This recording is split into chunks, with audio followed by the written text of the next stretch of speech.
Oiê, estou aqui hoje com o Dr. Coríntio Mariani Neto. Ele é presidente da comissão, né? Comissão do Nacional de Aleitamento Materno da FEBRASO. Da FEBRASO, é ginecologista e obstetra e também diretor técnico aqui da maternidade Leonor Mendes de Barros, que é a maternidade que tem um banco de leite referência na região metropolitana de São Paulo, banco de leite humano. Foi onde eu peguei informações até para fazer a doação de leite materno, quando eu tive a Clara, minha segunda filha. No primeiro dia da semana eu postei uma foto, né, uma lembrança da Clara mamando e pedi para seguidores mandarem algumas dúvidas e eu trouxe essas dúvidas para esclarecer com o doutor. Uma seguidora que ainda não tem filhos me disse que sempre ouviu que tem alguns hábitos que ajudam na produção do leite, é verdade? Então, o que ajuda na produção do leite é a criança sugar. A sucção então, a produção de leite é diretamente ligada à sucção pela criança. Existem alguns mitos, aliás, tem uns até perigosos, antigos, desde as nossas avós, que falavam que a cerveja preta aumenta o leite. Isso é um absurdo. Uhum. A lógica disso é que é líquido, está tomando mais líquido. Então, a mulher que amamenta tem que se hidratar bem. Agora, deve tomar água, suco de fruta natural, chá, coisa que o valha, mas não fica tomando cerveja. Então não tem sentido, se alimentar bem, nem na gravidez e nem durante o aleitamento, a nossa posição é tolerância zero ao álcool. Álcool de jeito nenhum. Outra coisa que falam muito é que a mulher tem que tomar muito leite para ela ter mais leite. É outro mito absurdo, porque o leite que ela toma é leite de vaca. Uhum. Então se ela tomar leite normalmente, não tem problema nenhum. Se ela, de uma maneira errada, ela tomar muito leite, exagerar no leite, ficar tomando direto 1 litro, 2 litros de leite por dia, que não é fazer isso, vai concentrar muito leite de vaca junto com o leite dela e vai atrapalhar. O que essa criança vai estar recebendo não é o leite de melhor qualidade. Então essas coisas é bobagem. É bom durante a gravidez ela saber que os seios dela, eles crescem, eles não devem ficar pendentes. Então ela deve usar um sutiã adequado, que mantenha os seios horizontalizados. Então não deve apertar e nem deve ser frouxo, porque senão vai ficar pendente, isso é ruim para ela. E outra coisa boa de lembrar é de preferência que o sutiã tenha alças largas, para não machucar na região dos ombros. Né? Se ela tiver uma alimentação saudável, evitar excesso de gorduras, evitar excesso de açúcar, evitar temperos, porque tudo isso em excesso pode afetar até o sabor do leite. A criança pode ter uma reação e não querer mamar de maneira adequada. Então, o que faz ela ter bastante leite é, primeiro, ela está tranquila, confiante, a criança sugar. Eu volto a falar, quanto mais sugar, mais leite vai ser produzido. E não se preocupar que tem que tomar isso, tem que tomar aquilo para ter mais. Ela não precisa ter mais leite. Ela tem leite. A natureza faz com que ela tenha o leite adequado para o seu filho. Cada mãe tem o leite adequado para o seu filho. Se ela estiver tranquila, calma, tiver tudo certinho, a natureza faz com que ela tenha leite. É excepcional a mulher não ter leite. São casos excepcionalíssimos. E pós-parto é um momento muito difícil para a mulher, né? É muito difícil ela estar calma. Então, às vezes, é o estresse, é a preocupação, é a insegurança. Outra coisa, muitas vezes a mulher fica preocupada nos primeiros dias. Ela não tem leite de verdade, ela tem uma outra substância chamada colostro. E o colostro sai em quantidade muito pequena. E se ela não estiver bem orientada, ela acha que ela produz pouco leite. Ela está esperando já produzir uma quantidade grande. Não, nos primeiros dias é para ela produzir pouco e tem que ser o colostro. O colostro, por exemplo, ele tem mais proteína do que o leite maduro. Ele tem mais anticorpos do que o leite maduro. Então esse é o alimento da criança nos primeiros dias, até 3 a 5 dias de vida, que é quando costuma vir. Ocorre a tal da apojadura ou descida do leite, que é quando costuma vir o leite maduro. E a mulher ela não tem que se preocupar. O estômago de uma criança que nasce no tempo certo, de 3 kg e pouco, ele é pequenininho. Não cabe muita coisa lá dentro, não. Cabe uns 5 ml de líquido e olhe lá. Ou seja, 5 ml dá umas 100 gotas. É só isso. Então não adianta ela querer entuchar coisa, porque vai haver uma devolução. O organismo da criança O organismo da criança está preparado para isso que ela produz. Quanto mais sugar, mais colostro vai produzir, mais vai ser estimulante para a hora que tiver que vir o leite de verdade. Uma das coisas que a gente recomenda muito, às vezes as mulheres estranham, a gente recomenda que a primeira mamada tente acontecer ainda na sala de parto. A mulher que deu à luz, seja parto normal, seja cesárea, não importa, e ela está bem, e a criança está bem, não tem motivo por que separar a criança da mãe. É um hábito de muitas maternidades. Sim. Não precisa. A criança fica junto com a mãe, faz aquele contato pele a pele com a mãe, que é fundamental, olho a olho, pele a pele. A mulher fica em êxtase. E só esse contato, ela já vai buscar o seio materno, já vai começar a sugar, com a ajuda de toda a equipe, já vai começar a produzir o colostro. Então, por que a mulher tem colostro nos primeiros dias? Esse colostro ela já tem enquanto ela estava grávida, que ela não fica apertando para ver se sai ou não, mas é durante a gravidez.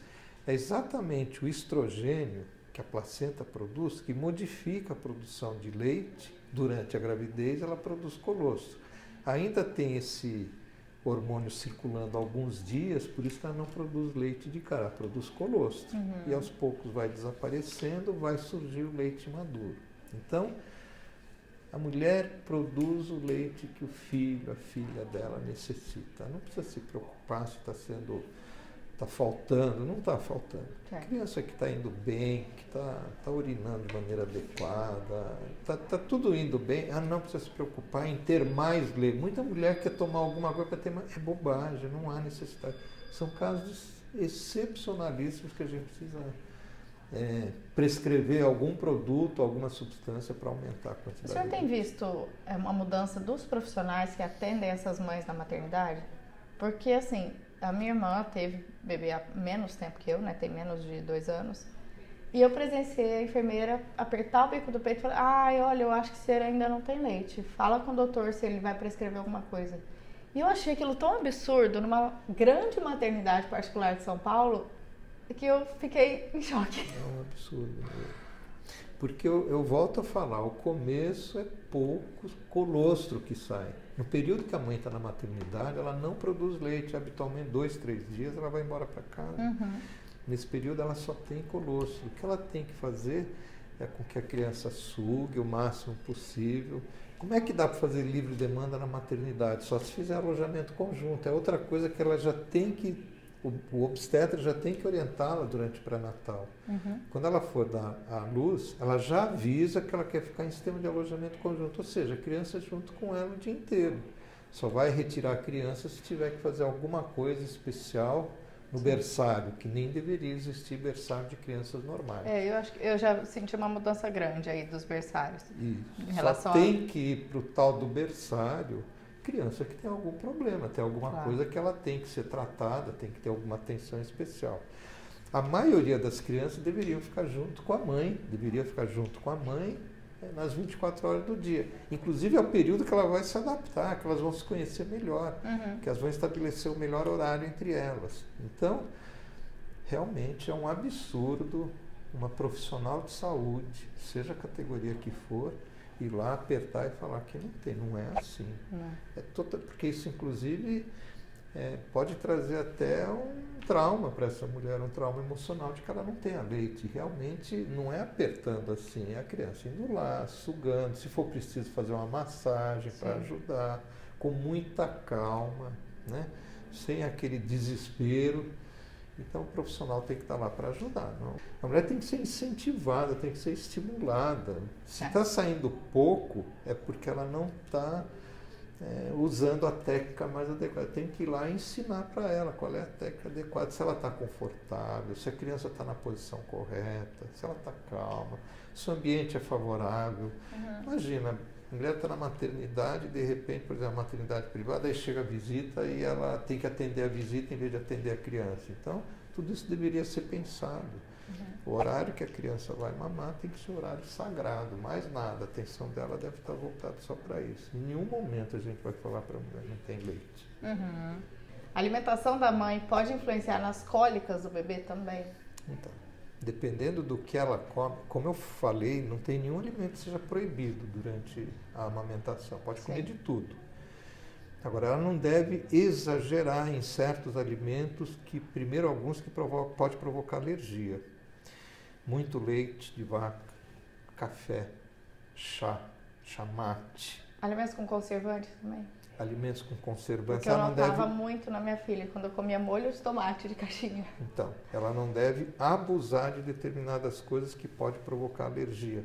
Amendoim, fruta seca, peixe. Não tem problema nenhum comer peixe quando está amamentando. Não deve fazer uma dieta baseada única e exclusivamente em peixe, porque aí esse exagero pode provocar alergia na criança. Tá. E uma outra coisa importante que ela deve lembrar, alimentos que provocam gases nela, muito comum, repolho, batata doce, feijão. Tem que lembrar que isso aí pode provocar gases, pode provocar cólicas na criança. Então, não pode comer? Pode, mas não abusar. Tudo bem equilibrado, está tudo certinho. E não esquecer, a dica melhor para ela, em termos de líquido, 2 litros de líquido todo dia. Sim. Que é muito difícil alguém toma 2 litros de líquido por verdade. dia. Mas é no mínimo isso daí. No caso de pessoas alérgicas, até onde essa medicação pode afetar a amamentação e o bebê? E como saber assim, se pode dar, não pode tomar remédio para gripe, enfim? Também na amamentação, a automedicação não deve acontecer. Então, qualquer medicação que ela vai tomar, qualquer medicamento, o médico que está acompanhando tem que estar sabendo. Seja o obstetra, seja o pediatra. A maioria dos medicamentos, a quantidade que vai para o leite é muito pequena. Então, a maioria não tem problema, mas nós não podemos generalizar. Sim. Existem alguns produtos, por exemplo, alguns analgésicos mais fortes, que se for para o leite pode causar sonolência na criança, etc, etc. Isso pode até afetar a maneira dela amamentar. O acetaminofén ou paracetamol, que é a mesma coisa, é o mais conhecido, que não tem problema nenhum, seria, vamos dizer assim, o mais tranquilo para ser utilizado. Mas nada impede que ela use outros produtos antigripais, antialérgicos, desde que seja uma quantidade controlada. Quem tem que controlar é o médico, não é ela. Ela não deve fazer isso sozinha. Sempre tem que ser com a recomendação do pediatra ou do obstetra. Certo. E por último, ela escreveu assim: fiz mamoplastia redutora ciente da interferência direta na amamentação, porém vi o caso de uma mulher que conseguiu amamentar após a cirurgia. É raridade ou a dificuldade que operou só é um pouco maior do que a das outras pessoas? Então, o pessoal fala mamoplastia como se fosse uma coisa só, e não é. Então, falou bem, a mamoplastia redutora, que vamos dizer assim, é a mais complicada para a mulher que vai amamentar. Tem a outra, só para lembrar, aquelas que colocam prótese, a mamoplastia ampliadora, habitualmente não traz problema. Às vezes um desconforto, porque fica muito apertado. Tem uma prótese atrás, o peito enche de leite, então ela pode sentir uma certa pressão que normalmente não teria. Mas isso não atrapalha a amamentação. A mamoplastia redutora, tem uma revisão que fizeram recentemente, uma revisão científica, os autores, eles analisaram 37 técnicas diferentes de mamoplastia redutora. Nossa. E fizeram um estudo para ver quais que interferiam. Então, independentemente da técnica, você tem 3 possibilidades. Então, vai retirar o tecido mamário. A técnica que retira o tecido mamário, que está logo abaixo do mamilo e da areola, essa é a pior técnica para quem pretende amamentar. Essa técnica, às vezes até o mamilo e a areola são deslocados, então são seccionados todos os ductos, aí não tem como amamentar, aí a dificuldade vai ser enorme. Porém, eles observaram que quando se toma o devido cuidado com uma técnica que ou tira esse tecido parcialmente ou não mexe no tecido que está logo abaixo do complexo areola e mamilo, a mulher pode amamentar normalmente. Então, quando se faz uma cirurgia na mama, seja plástica, seja uma outra cirurgia parcial, o que acontece é que cada área que vai ser mexida dentro da mama, depois vai ter uma cicatriz. Onde tiver cicatriz, você não tem uma passagem do leite adequada, porque vai ter ducto, canalículo que vai ser interrompido. Então, a mamoplastia redutora em si não impede a amamentação. Atrapalha? Atrapalha. Ou seja, precisa ter um esforço maior e pode ter sucesso. O que eu recomendo é que a mulher que está pensando em fazer uma plástica redutora, está pensando em engravidar depois, que ela converse com o cirurgião plástico e coloque isso para ele. Olha, das duas uma, ou ela adia a cirurgia plástica para depois dessa amamentação, ou ela consegue convencer o cirurgião para usar uma técnica que não retire esse tecido que está logo abaixo do complexo mamiloareolar. Aí ela vai conseguir amamentar com mais sucesso. Tá certo. Obrigada, doutor. Nada. Se vocês tiverem alguma dúvida, comenta aqui embaixo que a gente tenta resolver, tirar as dúvidas com o Dr. Coríntio. Muito obrigada pelo seu tempo, pelos esclarecimentos. Foi um prazer enorme. Obrigada. A Libs me convidou para trazer esse assunto para vocês, essa pauta, para a gente conversar sobre a amamentação, sobre o aleitamento materno. Eles têm também um aplicativo que você baixa grátis, tanto no Google Play como na App Store, que tem controle de mamadas, tem várias dúvidas esclarecidas, tem uma busca por bancos de leite humano no Brasil e tem muitas informações que podem ajudar nessa fase.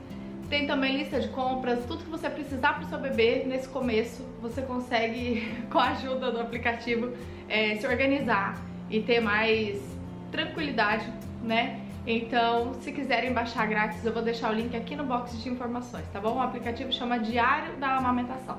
Um beijo e até já!